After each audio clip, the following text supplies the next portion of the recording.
Denzel Dumfries akui trauma. Kadang saya bertanya apa yang sebenarnya terjadi. Kadang-kadang saya terbangun tiba-tiba dan bertanya pada diri sendiri, apa yang sebenarnya terjadi, ungkap Denzel Dumfries setelah kemenangan Belanda atas Finlandia. Seperti dikutip FC Inter 1908, bek sayap Inter itu mengaku masih kesulitan melupakan kekalahan telak 0-5 dari PSG di final Liga Champions. Ia menegaskan bahwa malam itu masih membekas dan belum sepenuhnya bisa dilupakan oleh skuad Nerazzurri. Jujur saja, ini tidak mudah, ucap pemain berusia 29 tahun itu saat ditanya apakah ia sudah bisa move on dari kekalahan tersebut. Menurut Dumfries, kekalahan itu terasa semakin menyakitkan karena datang di momen yang seharusnya menjadi puncak musim. Kami datang bersama, bekerja keras, punya niat terbaik, dan lalu tidak ada yang berjalan sesuai rencana, tambahnya. Laga tersebut tak hanya mengubur harapan gelar Eropa, tetapi juga menciptakan sejarah kelam bagi Inter.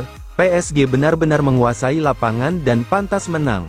Aku Dumfries, ia sendiri tampil sebagai starter dan sebelumnya menjadi salah satu bintang saat Inter menyingkirkan Barcelona.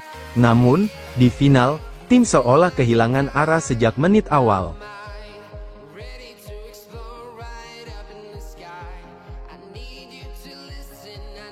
Bukan Inter, Juventus, dan Napoli, Jonathan David dekat gabung klub luar Italia.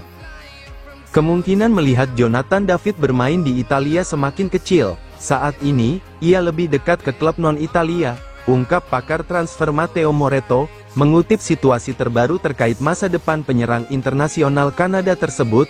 Kontrak David bersama Lille akan berakhir akhir bulan ini. Namun meski statusnya bebas transfer, proses kepindahannya tetap tidak sederhana. Inter dan Napoli sempat menjadi yang terdepan untuk merekrut David, bahkan sudah mencapai kesepakatan verbal dengan tawaran kontrak 4 tahun dan gaji tahunan lebih dari 6 juta euro. Napoli sangat dekat beberapa pekan lalu, tapi sekarang peluang itu menurun drastis. Jelas Moretto, ia juga meragukan Juventus akan sanggup memenuhi tuntutan finansial dari pihak pemain. Sebelumnya, sejumlah laporan menyebutkan bahwa David tetap akan memerlukan biaya sekitar 34 juta euro, meski berstatus bebas transfer, karena adanya komisi tinggi untuk agen dan bonus penandatanganan. Beberapa klub luar negeri menekan cukup kuat, dan per hari ini, kepindahan David ke Italia sangat sulit, kata Moretto menambahkan.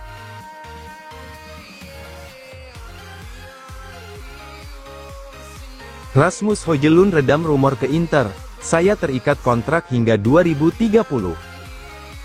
Saya punya kontrak dengan Manchester United sampai 2030, jadi saya berharap masih bermain di sana, ujar Rasmus Højlund usai kemenangan Denmark atas Irlandia. Seperti dikutip FC Inter News, pernyataan itu meredam spekulasi transfer yang mengaitkannya dengan Inter Milan musim panas ini.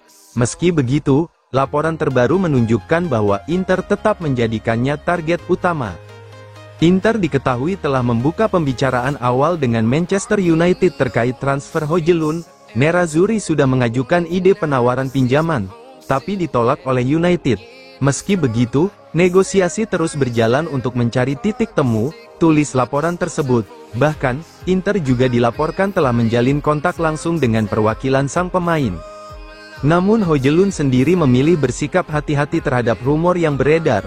Seperti yang selalu saya katakan, saya mencoba menjauh dari rumor-rumor itu, ucapnya. Ia mengakui bahwa berbagai kabar yang muncul belakangan ini, baik yang positif maupun negatif, menjadi alasan untuk tetap fokus pada kontraknya di Old Trafford.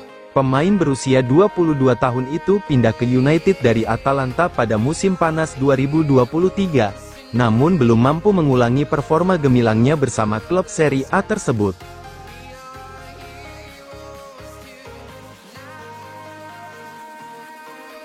Manajemen Inter pinta Cifu, implementasikan 3 hal di Inter Milan. Inter meminta 3 hal utama kepada Christian Cifu dalam musim debutnya sebagai pelatih tim utama, tulis Corriere dello Sport. Cifu akan segera diresmikan sebagai pelatih baru setelah memutus kontraknya dengan Parma. Meski hanya memiliki pengalaman 13 laga di level senior, Inter menaruh kepercayaan besar padanya berkat rekam jejaknya bersama tim muda klub.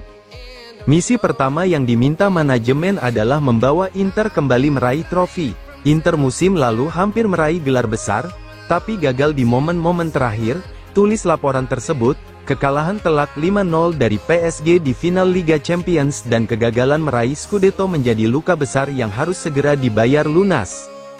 Misi kedua menyangkut aspek mentalitas tim yang hancur di akhir musim lalu.